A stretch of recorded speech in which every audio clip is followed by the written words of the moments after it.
So Tammy, are you here in New York City? Yes, yes, I am at the moment. Good. Thank you. Hello, David. Hello, Timmy.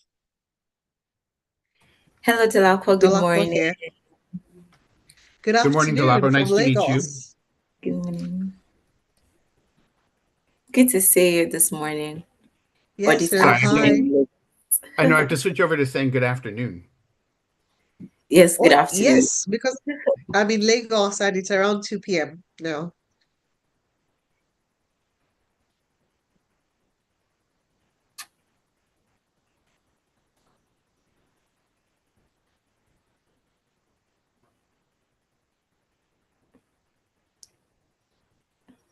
David, can you hear us now?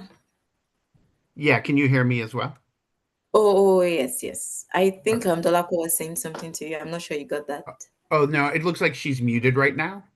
So Oh, there hi, we go. David. Earlier I said good afternoon because it's 2 p.m. in Lagos, Nigeria. Yes, thank you. And like I said, I have to remember to switch my brain over that way. It's a little later in the day. So how are things in Lagos? Going very well. Excited to be here. Good, good. Same.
All right.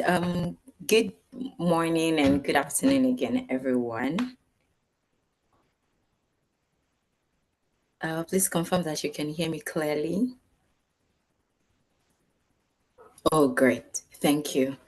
All right. Welcome to today's webinar. My name is Timurilo Olaniyo, and I'm delighted to be your host for this special conversation. I want to believe we have every of our speakers here.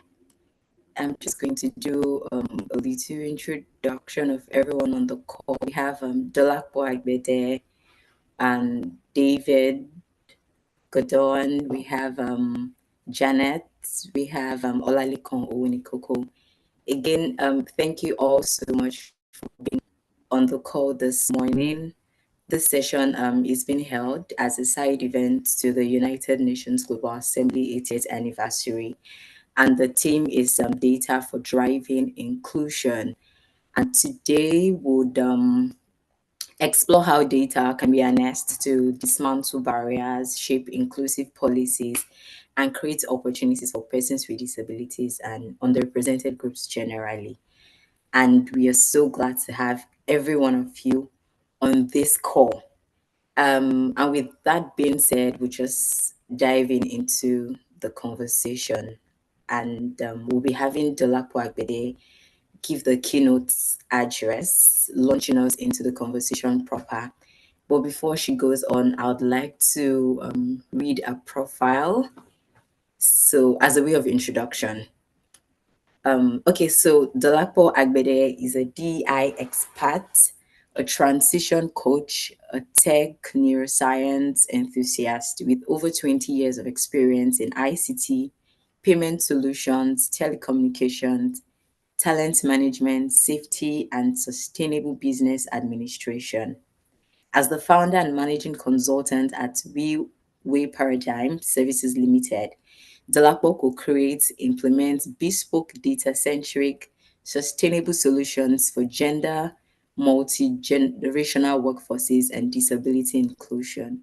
From SMEs to conglomerates, Dolapo offers DEI advisory, product, services across our clients, people, processes, programs, and platforms through a people-centered lenses.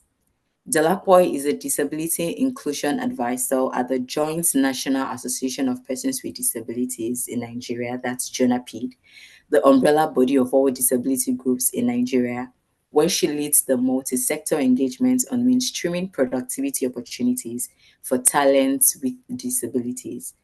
Her exceptional contributions to advancing equity and inclusion have earned her numerous recognitions, such as the 2024 Award for Resilience at the HR Oscars of the Chartered Institute of Personal Management, CIPM, Annual General Conference, and the 2024 Grace Alele Williams Award at the Women in Successful Careers Awards. Dolapo generally is a champion of digital inclusion for all humanity living with dignity. So, with a virtual applause, let's welcome Dolapo Agbede. Thank you, Tammy. And please confirm you can hear me. Yes, we can hear you clearly. Hello, everyone, and thank you for having me. And exciting topic, data for inclusion. Why is data important? In fact, in many circles and the world we are today, data is power. Let me repeat, data is power. And why is this powerful, especially from the lens of the community of persons with disabilities that I belong to? It is because data, absolutely determines who gets counted, who gets served, and then who gets left behind.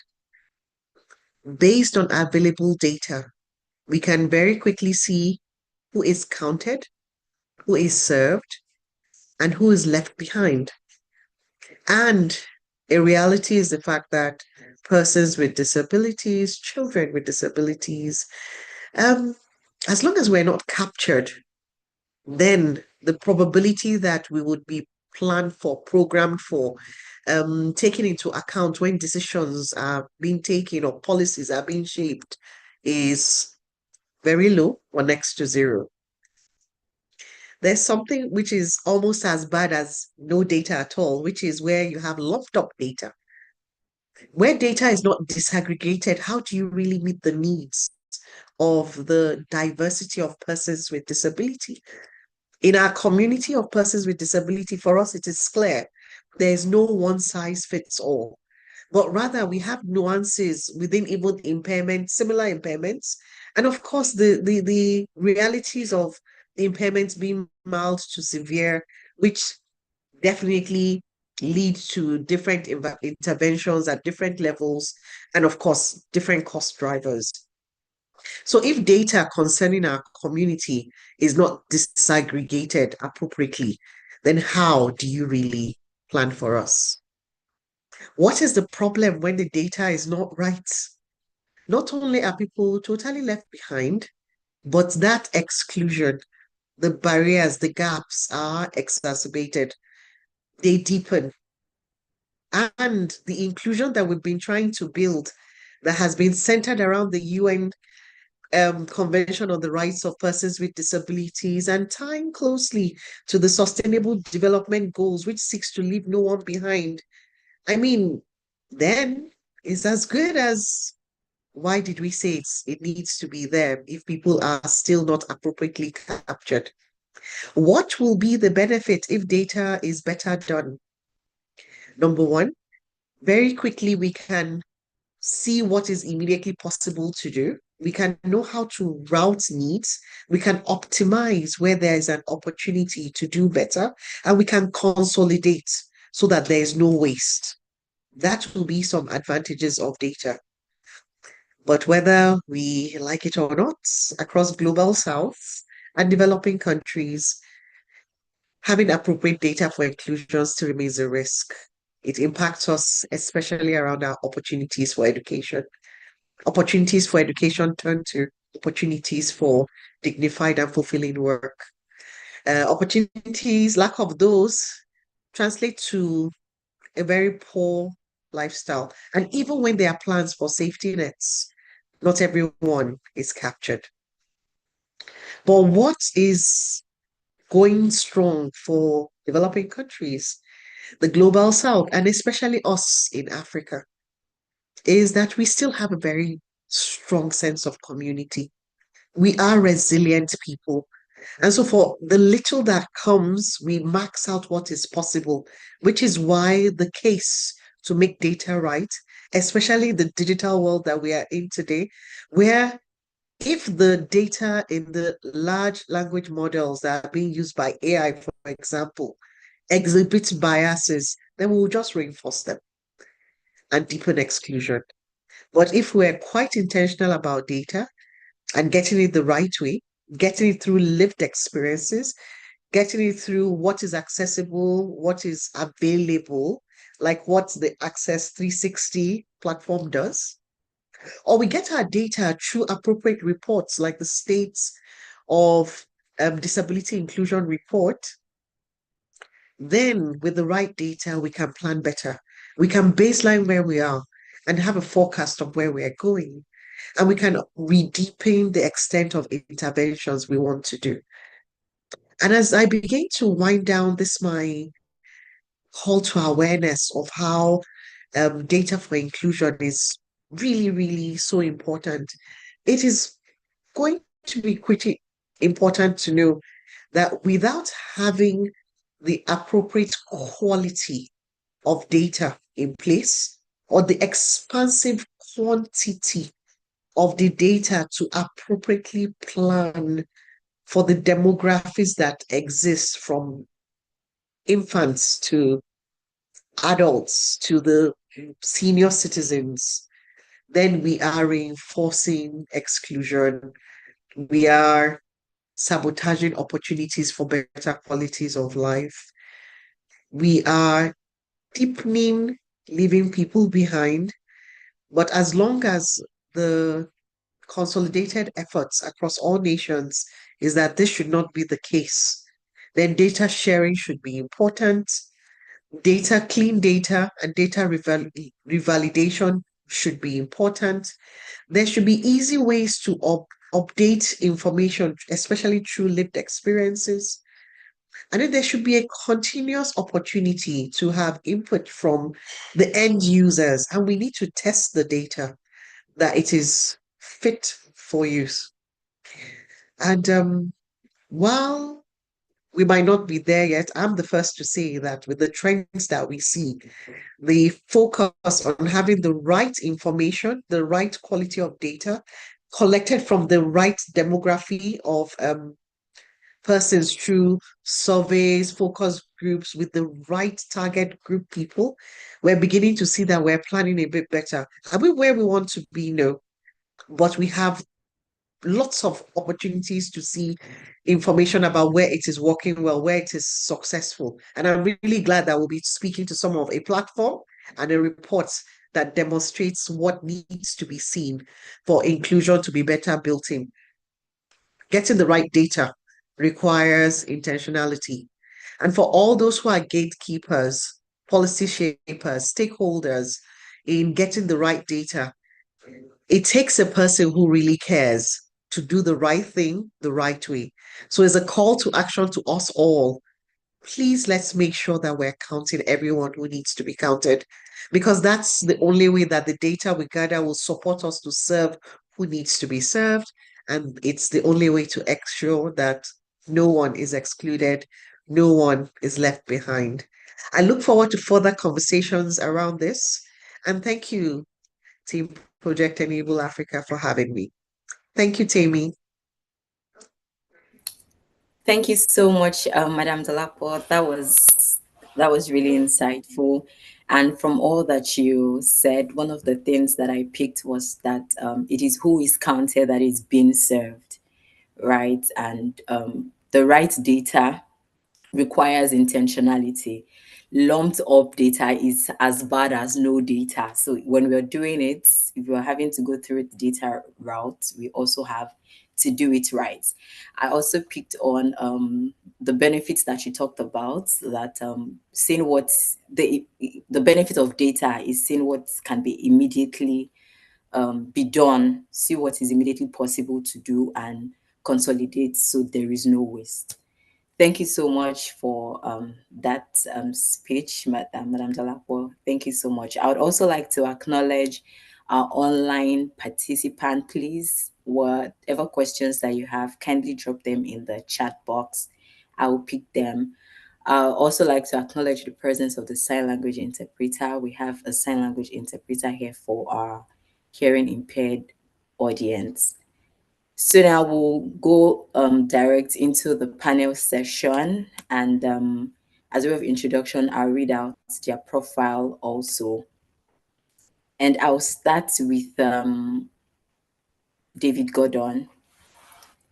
David Gordon is a PhD holder and the director of the Patrick Academic Resource Center at Staten Island Academy, a pre-K 3 to 12 college preparatory independent school. He has extensive experience working with students who learn differently at all age levels, and many of his instructional methods are strategies involve a developmental learning component. As a person with a specific learning disability, Dr. Gordon brings this personal perspective when creating and improving educational system to better serve students who also learn differently. Before joining the Resource Center, Dr. Gordon was an assistant professor of special education in the education department at Wagner College for 6 years. At a national level, David was the president of the Division of Physical Health and Multiple Disabilities within the Council of Exceptional Children, and was a founder and inaugural president of the Association of Pediatric Hematology Oncology Educational Specialists. David has also been active with numerous civic programs, most recently moderating a session with Washington, D.C., sponsored by the U.S. State Department for the Mandela Washington Fellowship, the flagship program of President Obama's Young African Leaders Initiative. He has traveled to Botswana, Mozambique, and South Africa to present on disability rights and inclusive education. Please let's welcome again David Gordon. And then our next speaker is Olalikon Owonikoko. He's the Executive Director of Project Enable Africa, and he brings extensive expertise in program management, strategic communications, and advocacy, enabling him to drive systemic change in disability inclusion across private and public sectors. With over 6 years of progressive leadership within the organization, he has transformed Project Enable Africa's operational capacity and impact across Nigeria. Olalikon has successfully led the implementation of high impact projects valued at up to $250,000, focusing on ICT accessibility, entrepreneurship development, and workplace inclusion of persons with disabilities.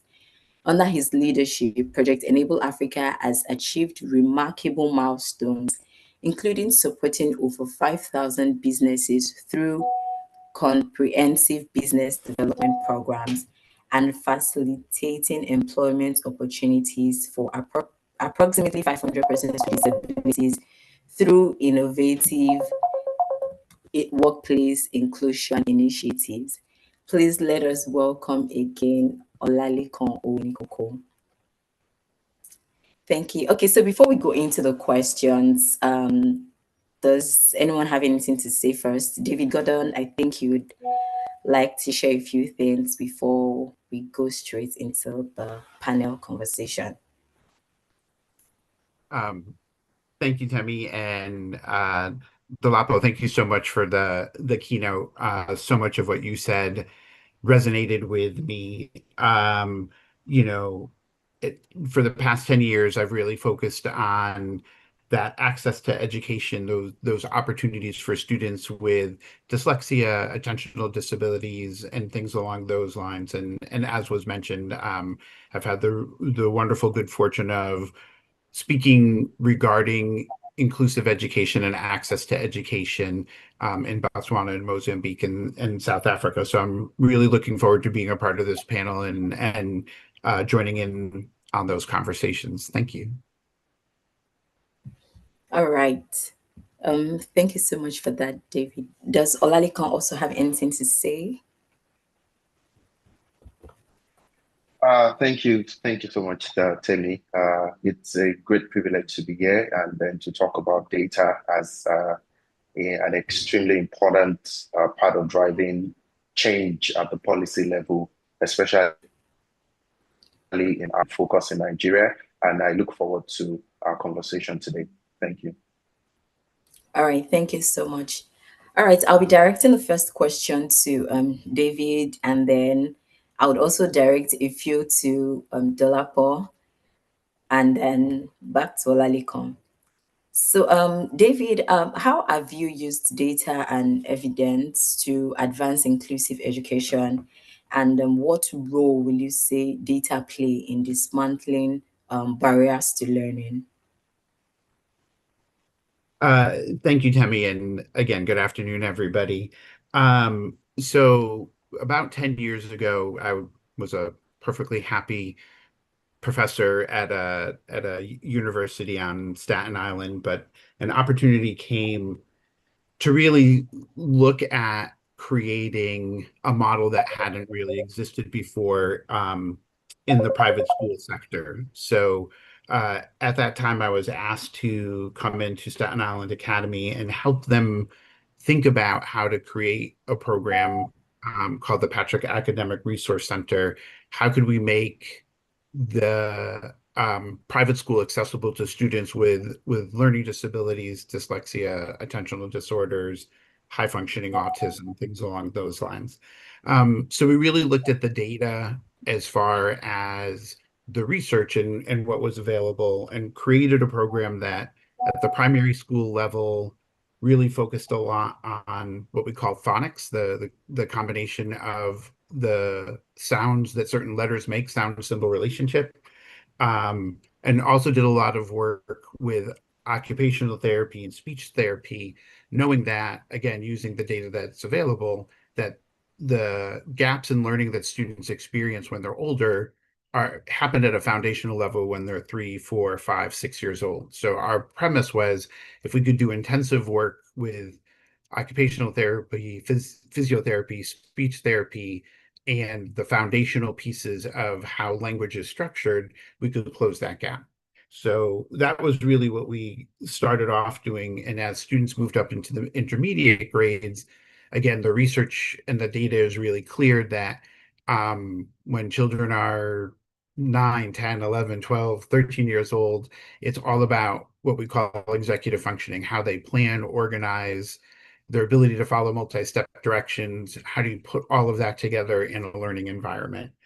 And then when we're really preparing kids for college and university at the secondary level, it's how do you use those first two layers of education and support so that they can then become their own self-advocates. And that becomes so important in their own development and their ability to make a case for themselves on what they need educationally, and that leads to better job opportunities and the quality of life. So over the past 10 years, we've built this program and really used that data to help us uh, drive how kids at our school who didn't used to have access to this type of school not only have access, but they're learning side by side with their typically developing peers. And that's kind of the foundation for this program and model and the work that I've been doing over the past 10 years or so. The one other piece I would add, and this is not a data piece, but I would add this in as also being equally important. We also did a lot of work with the teachers in changing the culture and changing their perspective of what a student with a disability is capable of doing. And so that isn't something that we used data and national data for. It was something that, for me as a person with a learning disability and an attentional disorder, I knew was going to be important in making sure the environment was really, not just on paper being inclusive to this population, but really embracing this population. So I'll leave it there for the first question, because I want to hear from some of the other speakers too. I think they have a lot to say about this.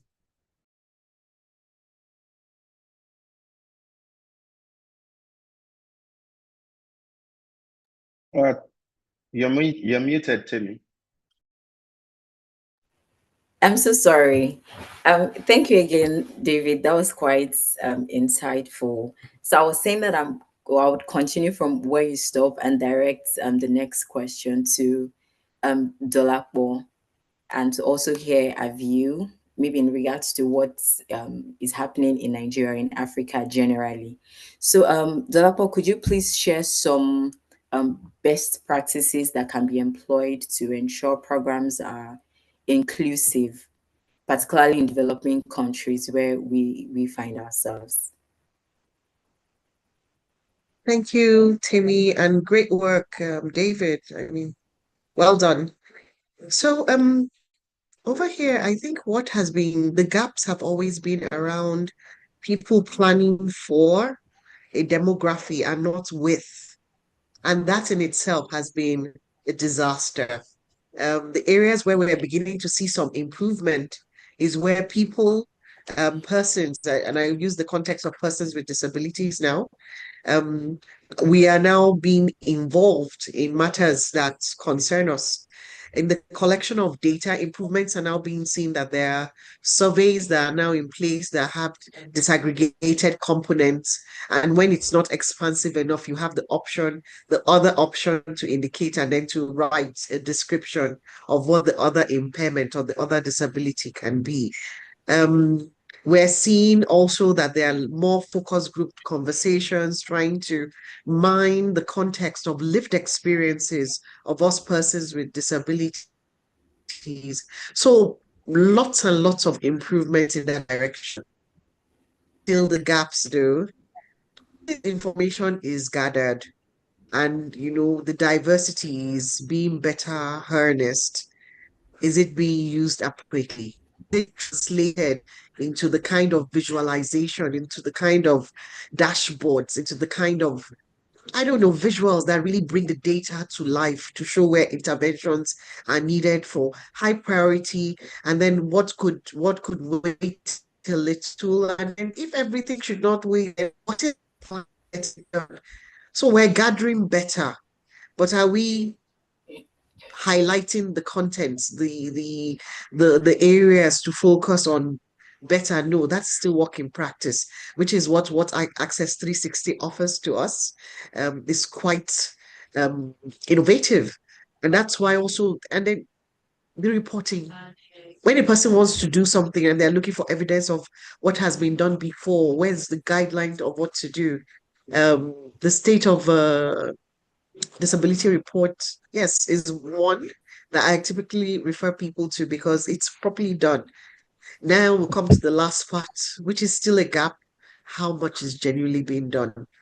There's a lot of noise about things needing to be done, but how much is really being done? And then, of course, is the funding in place? And is the will, the policy strengthened enough? And then even if all those are in place, is there consequence for it not to be done? Thank you. Okay, thank you so much, Dolapo. Thank you for highlighting that first there are gaps, and talking about the Access 360 and the SDIR, that's the State of Disability Inclusion Report, and also mentioning that funding also could help us go farther or go a longer way. Since you have mentioned the Access 360 and the SDIR reports, I'll direct the next question to Olalikon so he can share with us some of the content of the reports as regards the gaps and maybe what more needs to be done. So, Olalikon, Project Enable Africa launched the 2024 SDIR some months ago. Can you please tell us about the reports and at what level we are at the moment? All right. Thank you so much, Temiloluwa. Yes, the State of Disability Inclusion Report for 2024 that was launched earlier is the first of its kind nationwide assessment of how Nigerian states are implementing disability rights since the 2019 Disability Act was passed, right? Before then, there hasn't been any nationwide research to see what improvement has happened or what challenges we've encountered. And that should also speak about data generally in Nigeria or in Africa, where while there are some existing data, either from national bodies like the Census Committee or the ministries, that's the specific ministry, like the ministries of health, the Ministry of Labor, that also have some form of data that is collected, or data that is from international organizations, or data that is from CSO organizations like the one we do. While some of this data exists, one of the key issues with them is that they are not conclusive, or they are not connected. They are oftentimes disconnected across the different owners of those data. The data are also not enough. Sometimes they're inconsistent, sometimes they are not nationally comparable, or sometimes they are just too shallow. In the case of, say, census, where the question around disability are just a yes or no questions that does not provide insight into the specificity of disability.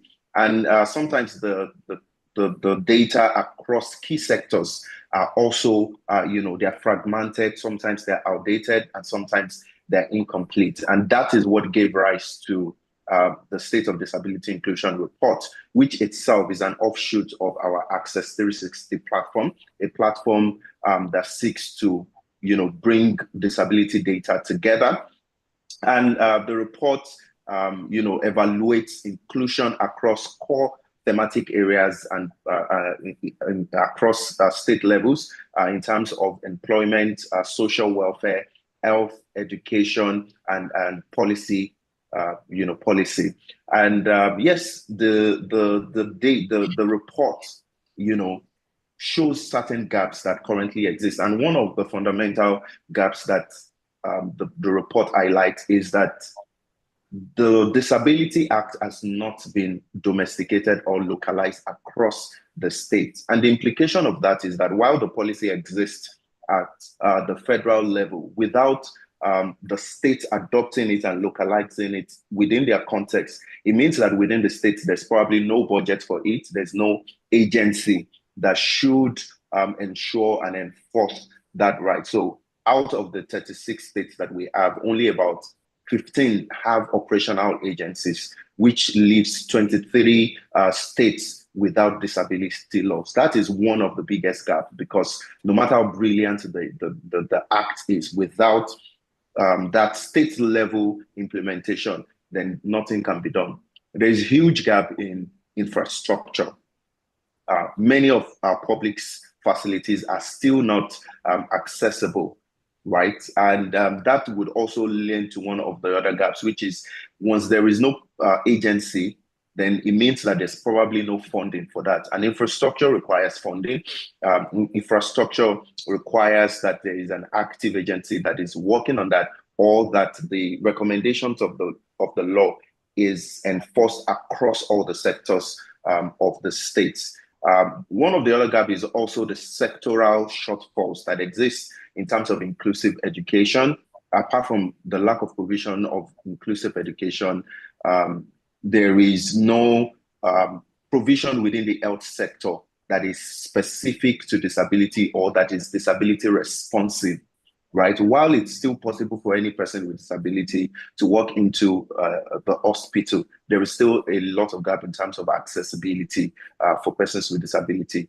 Employment is another huge gap. While the Disability Act mandates that 5% of employment be reserved for persons with disability. First, the lack of data, shows that we're even not able to track the actual point. But looking at the unemployment rate in Nigeria by itself, and then the percentage of persons with disability that are unemployed, that is another huge gap that exists. In terms of social protection programs, there is first no adequate provision, also because it's not domesticated. And secondly, where there are provisions for social protection, there is not enough awareness for persons with disability to see all of these things. And I think finally would be the regional disparities, where certain regions in the country seem to be higher on inclusion, while certain industries are not even on the graph of inclusion. So I think that as a whole, the report has given us an opportunity to see where we currently stand in terms of inclusion, and points, a light or touches on the areas where we can then recommend to government, to state government, to the federal government, and then to the National Commission on where these gaps are, and the things that can be done immediately to start to bridge those gaps. Thank you, Taylor. All right, thank you so much, Olalekan, for summarizing the entire report to us in less than 5 minutes. And from what you have said, you have highlighted the gaps that exist in the health sector, the education, the employment space, regional disparity, and social engagement. So with that, I would direct the next question to David. And it's the question will be that from your experience, David, what best practices would you or advice would you give to policymakers or practitioners to adopt when making to make education more inclusive and data driven?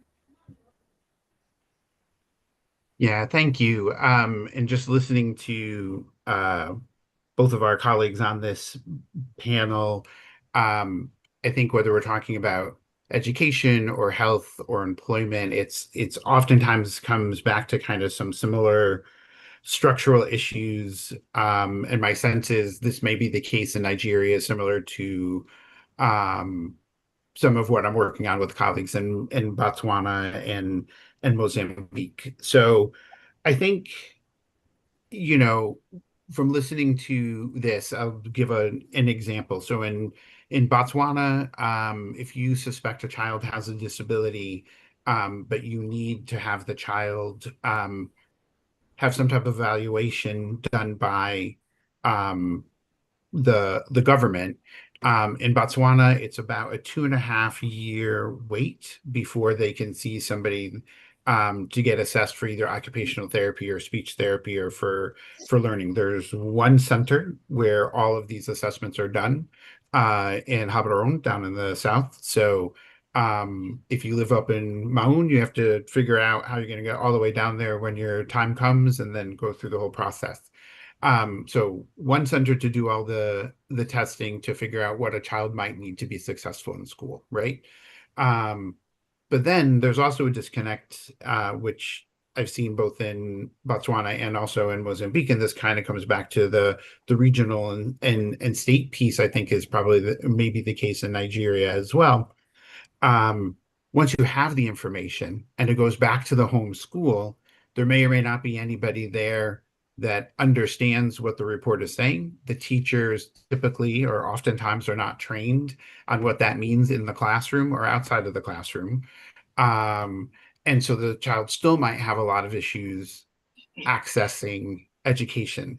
So when I think about working with state policy folks, state policy, government officials, and administrators and teachers, this is kind of what comes to mind. So Mozambique over the last 5 years, through the efforts of one of my colleagues, has put in regional centers to do more of this type of evaluation and testing, which is great. So that's starting to come along. And I think that's something that becomes really helpful. If there's a regional center where this type of can kind of become a hub for individuals with disabilities, for school age children, potentially with disabilities, where they can get an accurate assessment. And then because it's in that region or state, there's easier access to the state education officials as well as the actual school administrators to get that information out to them more quickly, more timely, more accurately, right? So again, coming back to Dolapo's point, that the data has to be accurate. And now we're talking about from in my world of education, disaggregated to the individual learner on what they need, right? But then there's still another piece, which is that's all wonderful, but if the teacher isn't on board, if the teacher doesn't feel like they have the right training to do that work with the student, it's still going to be difficult for the student to access education.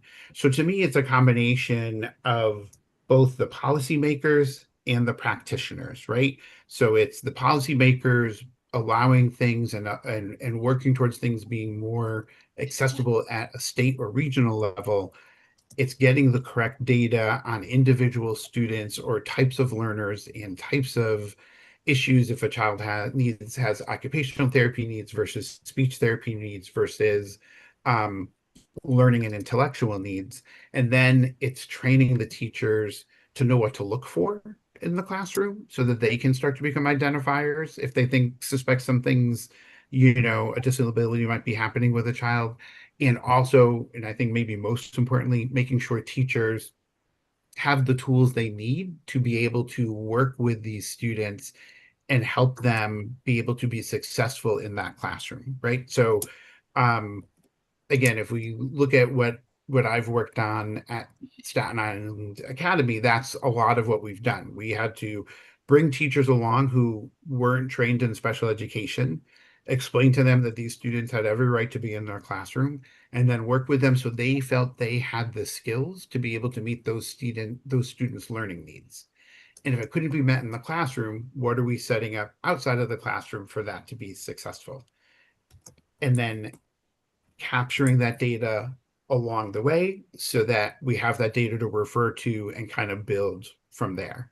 So you can do it either way. And with again, I've had very much of just the good fortune of working with some wonderful collaborators, and I've seen them design things from a grassroots level and work their way up to government and kind of state officials. And I've seen them work directly with state officials to try to get that buy-in, which is always preferable if you can do it at that big level first and then kind of work it down.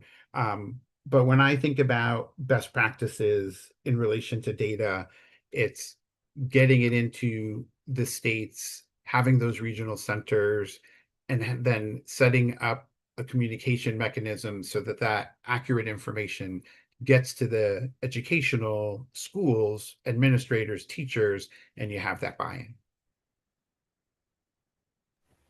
All right, thank you so much. We have learned that getting the data right, we have to get into the educational system, the practitioners, the state, getting the teachers rightly trained so that they have access, or they help the children have easy access, collecting the right data and understanding the issues with the learners, having that data, and then we can build from there, and having the right tools also. Thank you so much, David, for reiterating that. The next question now will be to Dolakmo, and it's also going to be a continuation of what David had said. So now, when we have this data, Dolakmo, how do we use this data now to drive a sustainable future? I'm sure it's something you had mentioned earlier during the keynote address, but I'd like you to reiterate in context of what we have discussed so far, how we can use this data when we have put them together to drive a sustainable future where everyone can just be better together. You, Tammy, and thank you, David, for the extensive work you and your colleagues have done. I mean, I'm like, wow, what great opportunities for those young persons with disabilities in Botswana and the other countries that you're already doing what you do. To come to the question from Timmy, Sustainability, the data that is being gathered. Um, I think I would like to first highlight the fact that data should not just be gathered for data's sake. Sometimes it's so important to know the why. What is the why? And with knowing the why, it will support to ensure that the right things are done with the data. We also need to know that data continues to evolve. Data that has been gathered at a certain point, let's say 5 years ago. I'll use the example of the disability law in Nigeria, 2019, I believe. And then there was the 5 year moratorium period. So data gathered at 2019 with projections around what should be in place at the end of the 5 year moratorium period. Then there needs to be another um, baseline. There needs to be another evaluation of how far has it come from when the data was gathered versus the interventions that were planned to be put in place to the impact it is supposed to have. So, did any of that happen at all? So, being able to go and do some sort of scorecarding to what the dashboard, the visualization, the intervention, whatever it was that the data was used to project, because it must still be put to use. Okay, then you now identify what has been covered. Um, are there new things that have come up that need tackling? Were there blind spots that were there at the initial data gathering and intervention that have now been unveiled? To what extent can anything be done? Um, what can be done without much of any cost? What requires a tangible cost or a policy shift to make a difference with it? What thing should we invest energy, time, policy adjustment, funding into that would have the most far-reaching impact? And then we reevaluate the data again.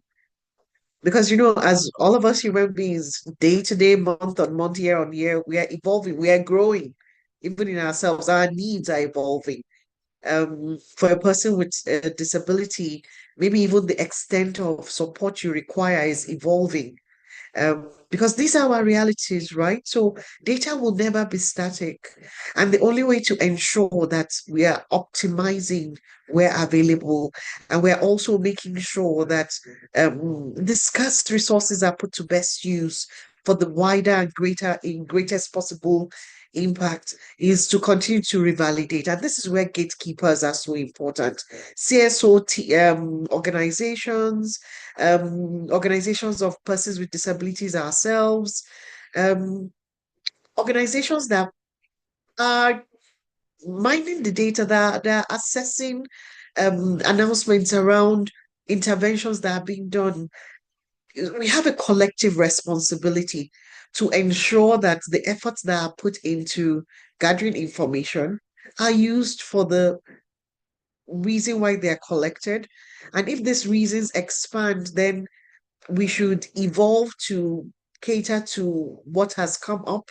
But what will remain unacceptable is that data is gathered, interventions are forecasted, the anticipated impact is highlighted in reports or projections, and then nothing is done.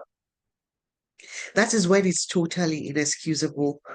And then to be sustainable, we need to build a muscle in Nigeria, in Global South, in developing countries of for every time there is data gathering, then there's intervention plans or reports, then there are implementations on field to go to revalidate the data, to update the data, to expand what is missing, to shut down what is no longer serving anyone, and to continue just to check, is this what we need the most? Are we ensuring no one is left behind? Are we making sure everyone who should be counted is counted? Are we making sure who should be served is being served?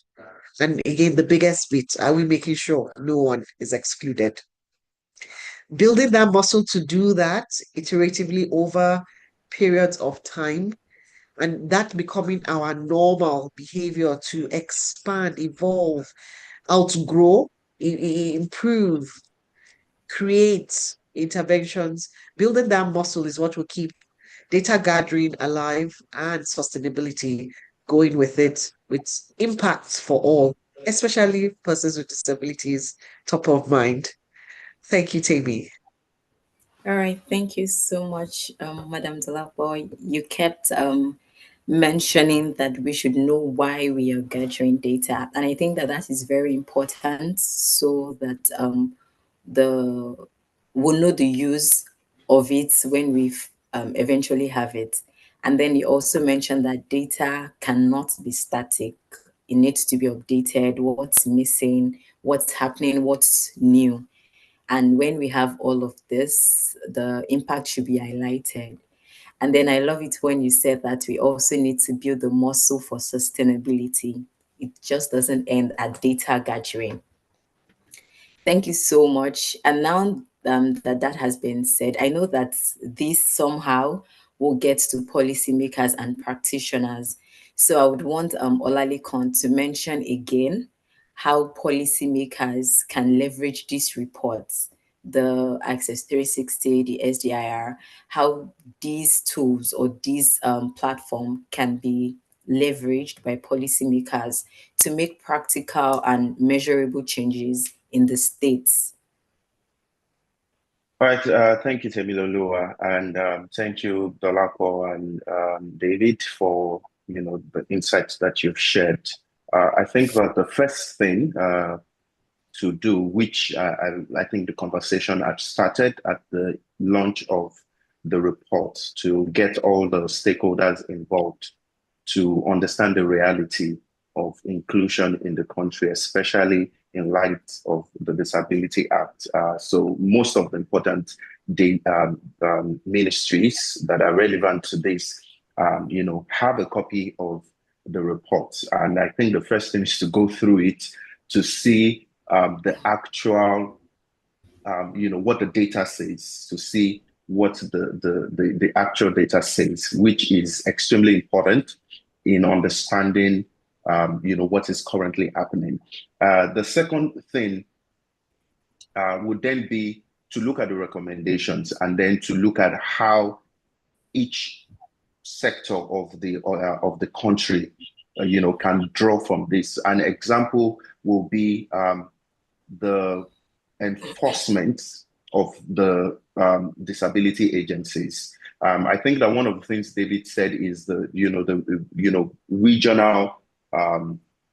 distribution, so that communication can flow effectively, and which is the same thing here.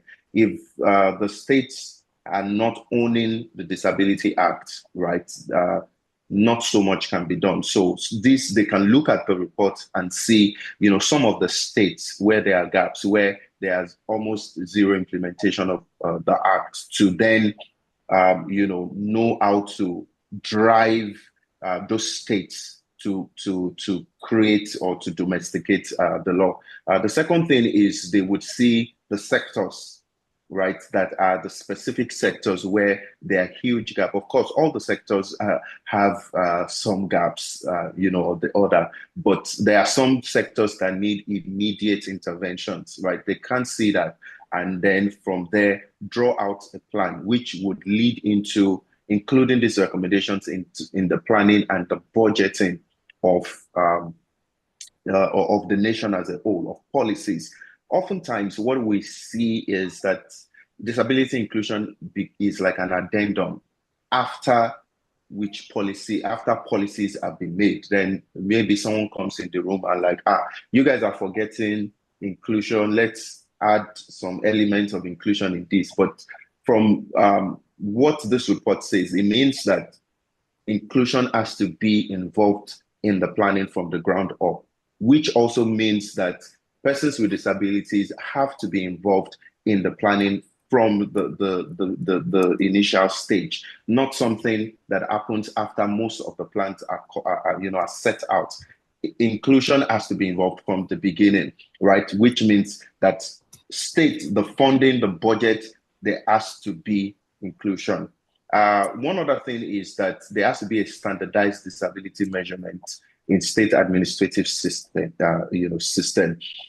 There's a Washington group short set, which I think are questions that helps in collecting data, especially in disability. There has to be that standard method, not to only rely on reports like ours, right? But in every data that is collected across all the ministries, across all the different arms of government, disability has to be included in it, so that when we come back, just like Dolako said, year on year, we don't have to create another form of data collection. But in every of the data that has been collected, either by the Nigerian Bureau of Statistics, the Ministry of Labor, the population, all of that already have data that can then be used in planning. One other thing that we'll see is that policymakers now need to set smart targets for the key sectors. It's not enough to just say that we want inclusion. There has to be specific targets that are smart.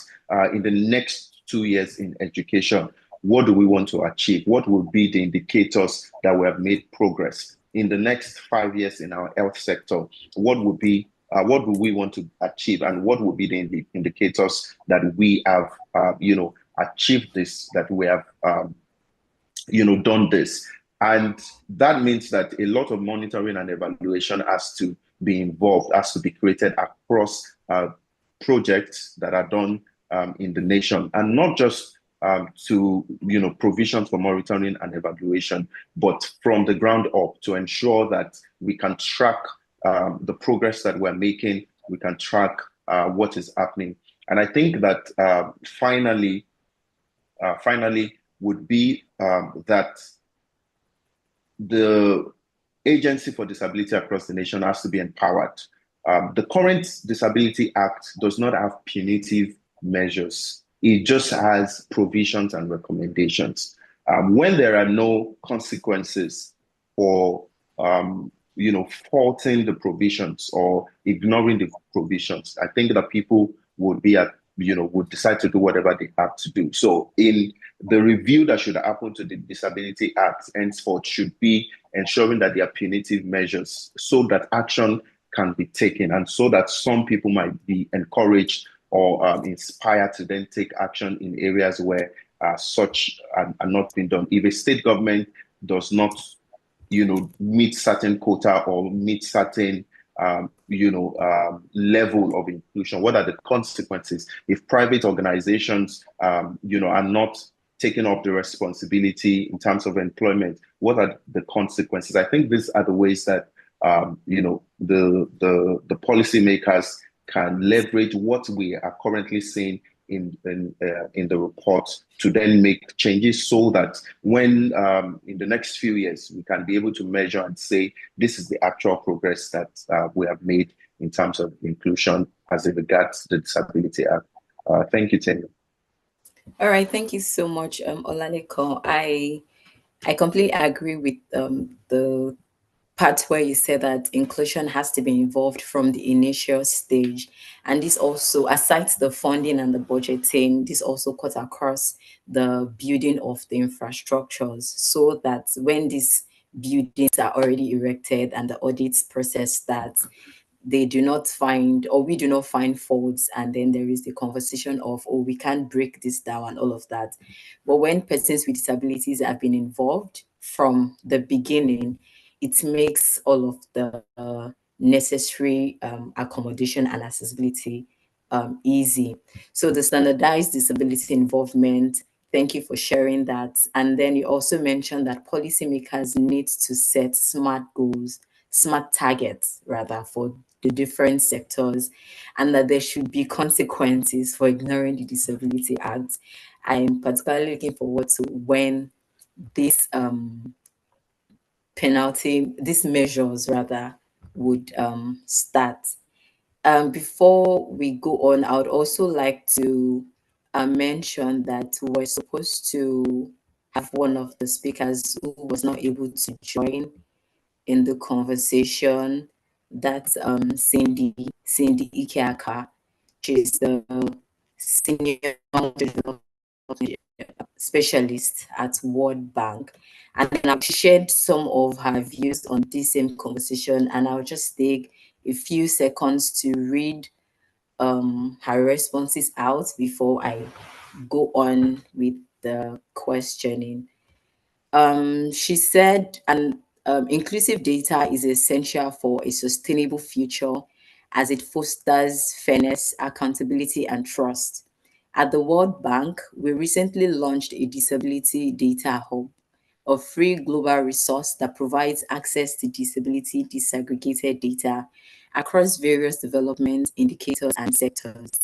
The hub consolidates, aggregates, and catalogs multiple data sources, focusing on questions and functional difficulties as recommended by the Washington Group on Disability Statistics. Additionally, the hub offers knowledge and learning resources related to collecting and utilizing development data disaggregated by disability. This resource promotes evidence-based policymaking and provides reliable, comparable data on individuals with disabilities, which will aid in designing interventions aimed at closing existing gaps. Thank you so much, Cindy, for sending in your view. And she also sent her regards to everyone on the call. Okay, moving on in the conversation, I think there's a message in the chat box.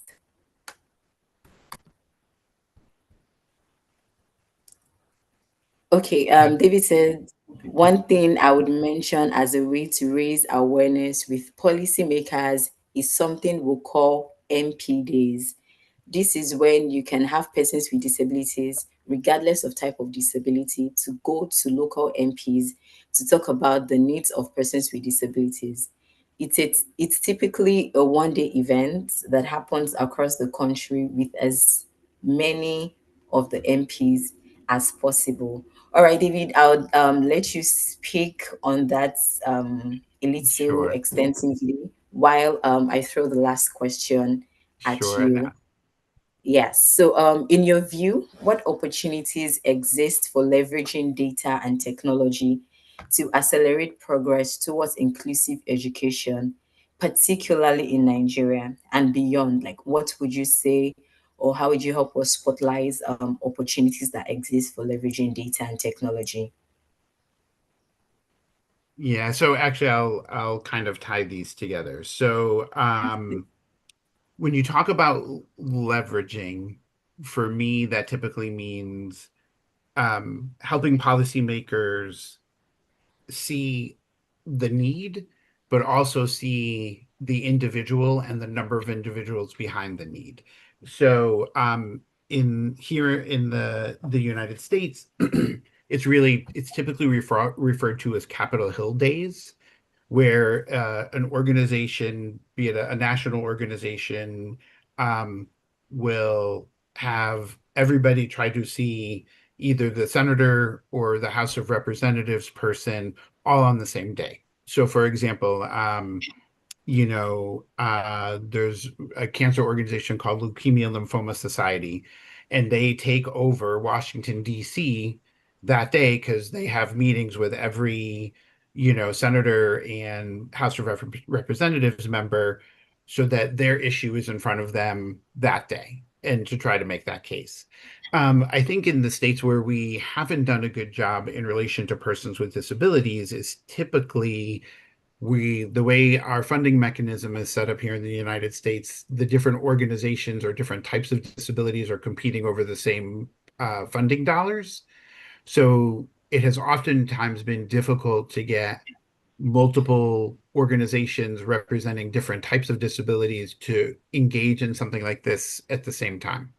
Um, so in Botswana, we've talked about this. It hasn't happened yet, but we've talked about trying to get all of the different organizations of persons with disabilities, pick a day, map it out, and have everybody try to talk to their member of parliament on that same day at the same time regarding persons with disabilities. So, for example, just in um, what was just talked about, the fact that the way the law is currently structured in Nigeria, there's no punitive measures. You could work on having everybody talk to their MP on the same day at the same time, regardless of type of disability, and say, we really think it's important for you as a policymaker to add a punitive layer into this, right? Some way that if a business doesn't do what they're supposed to do in accordance to the law, they're held accountable, right?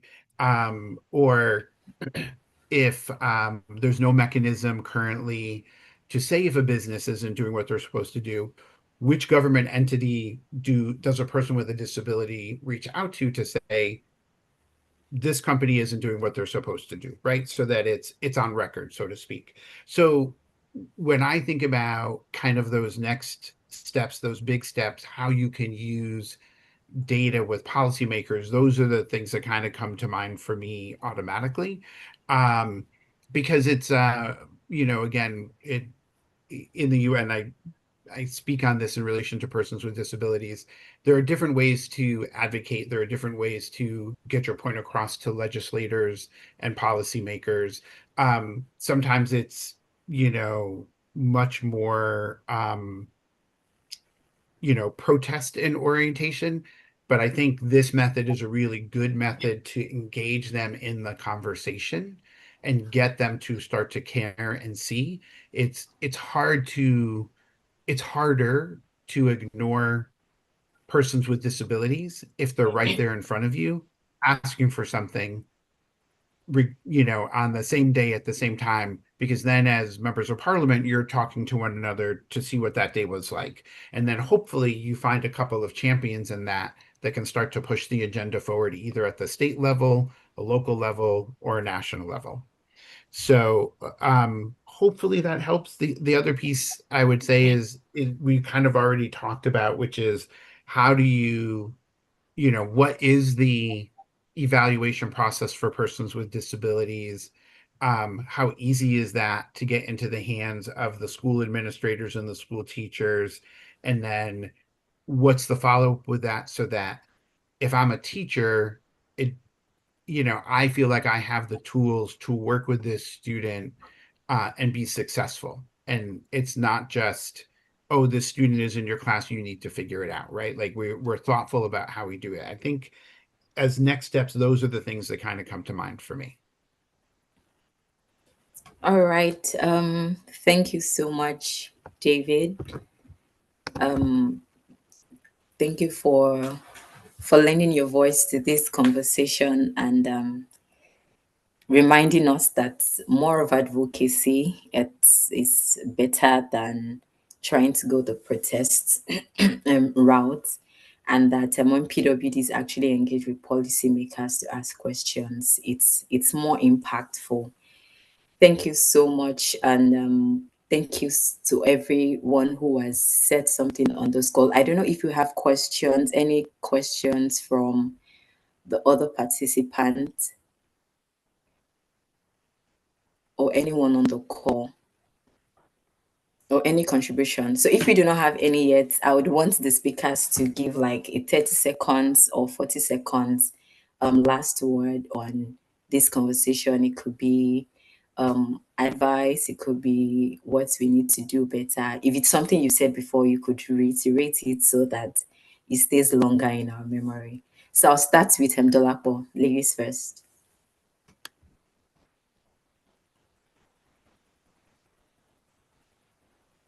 Thank you, Tammy. Please confirm you can hear me. Yes, I can. Okay, thank you. So I'm smiling. Anything that doesn't get measured cannot get improved, cannot be seen, cannot be served, will definitely be excluded. And all of us, you and I, can fully participate, whether it's bringing forward our lived experiences to be captured properly for those who choose not to speak up or disclose, or if it's actively participating to make sure the right thing is being done in if even the way the data is gathered. And if we safeguard that, that the right thing is being done in how the information is utilized to make life better for everyone. A critical component of making sure inclusion genuinely happens is going to always be with data. And as long as the data is in place and it's right, then there is hope for all of us persons with disabilities. Good luck to us. We are not where we used to be. So this is why I'm sure that the future is going to be a lot better. But we must all be involved. And please, people, absolutely well-intentioned people need to stop gathering data to plan interventions for us persons with disabilities. You need to do it with us. With us. That's the only way you would get it right and it will remain sustainable. Thank you. All right, thank you so much. Anything that cannot, or anything that doesn't get measured cannot be improved.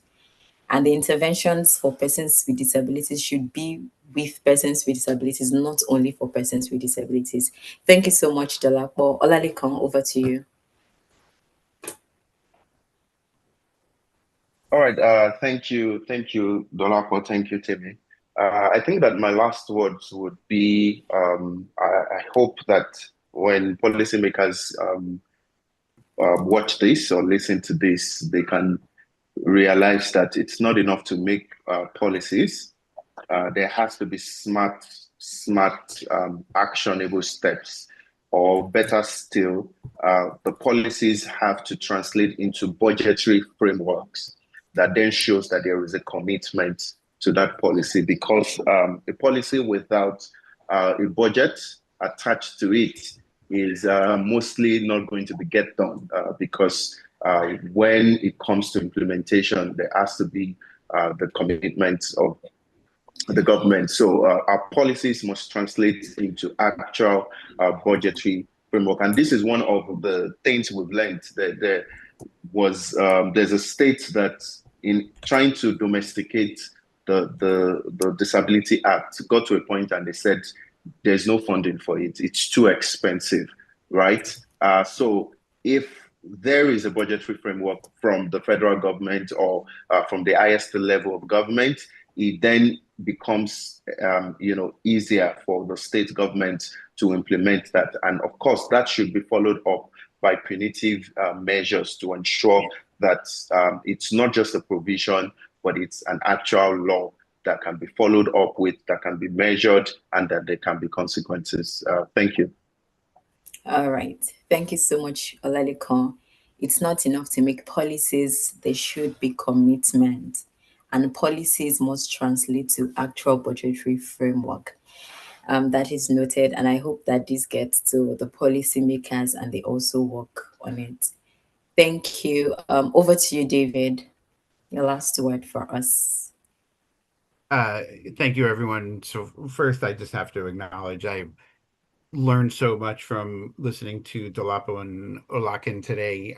So for me, as an educator, the opportunity to always learn is central to a good day for me. So I appreciate that and just appreciate this opportunity.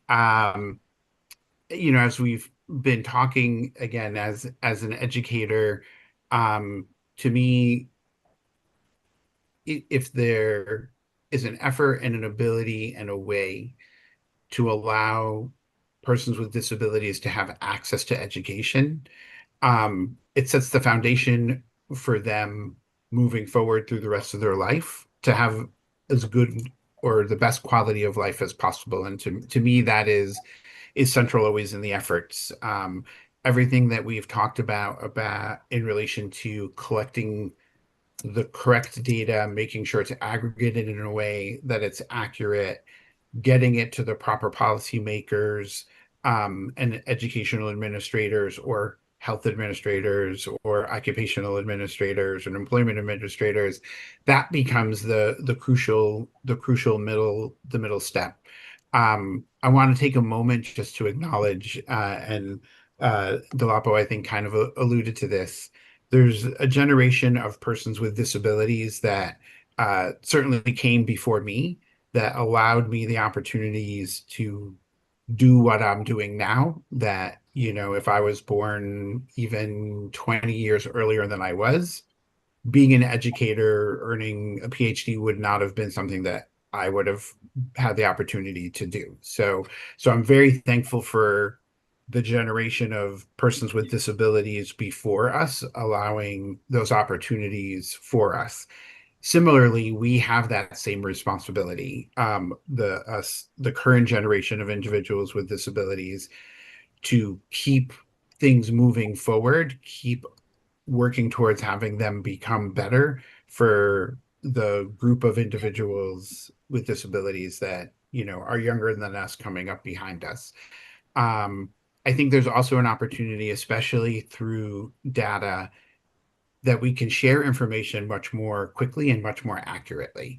um, and we can learn from each other in that process. And to me, that's one of my big takeaways from today and from the work I've done in sub-Saharan Africa in general. There's things that we can offer one another and learn from one another that helps us with our own home communities so much. And I hope for people that attended, or if this is being recorded and get a chance to see it, I'm hoping this is a first step or another step in that direction, where there's collaboration opportunities for all of us to continue to help one another rise up and bring our communities with us.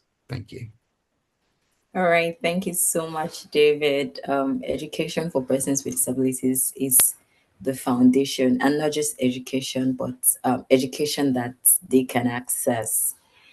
Thank you all so much for joining today's conversation on data for driving inclusion as part of the UNGA 80th anniversary side event. Today we have heard powerful insights, from best practices to challenges and success stories, that also reminds us of the critical role that data plays in shaping inclusive policies and driving systemic change. On behalf of Project Enable Africa, I would like to say thank you to our speakers and for everyone who joined this conversation. I'm sure that the contributions that we have made so far will help to push this agenda forward. Thank you all so much. We're rounding off the session now. And okay, I think we all have our cameras turned on. Do we have the admin to please take us a picture? So can we all have our beautiful smiles on? Cameras on, please. Videos on, rather, so that we can take a picture. Do we have someone, the host? Could you please take let's have a photo session. Oladiko, is your video on? Okay. Host, please, when you take the picture, let us know so we can stop smiling.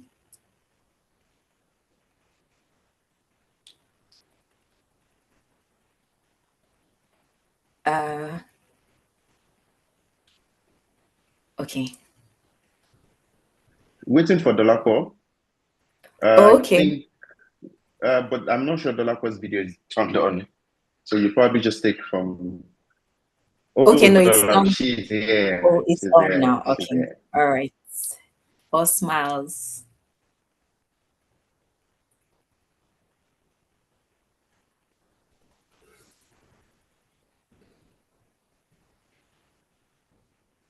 Okay, is it done?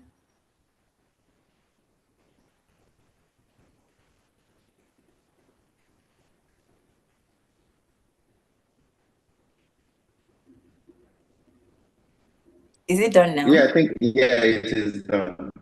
All right. All right. Thank It you is all so done. much for joining the call today. Thank you, David. Thank you, Delapo. Thank you, Vivian, the sign language interpreter. Thank you, Olaliko, and thank you, Janet.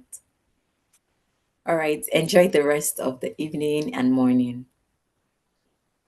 Bye, everyone. Bye, everyone. Bye. Bye. Bye.